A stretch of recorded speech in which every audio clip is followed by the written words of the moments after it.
আমাদের বাড়ির দুষ্টু একটা সাদা কালো বিড়াল। সারাদিন সে ঘুরে বেড়ায়, লেজটা করে খাড়া টান টান। দুধের বাটি দেখলেই সে ম্যাও ম্যাও করে চায়। চুপি চুপি রান্নাঘরে ঢুকে দুধটাও খেয়ে যায়।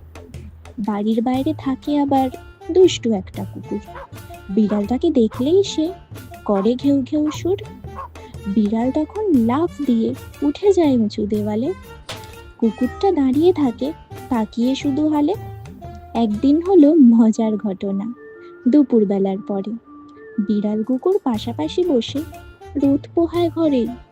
ঝগড়া ভুলে দুজন তখন শান্ত হয়ে রয়। দেখে সবাই অবাক হয়ে হাসতে থাকে সায়।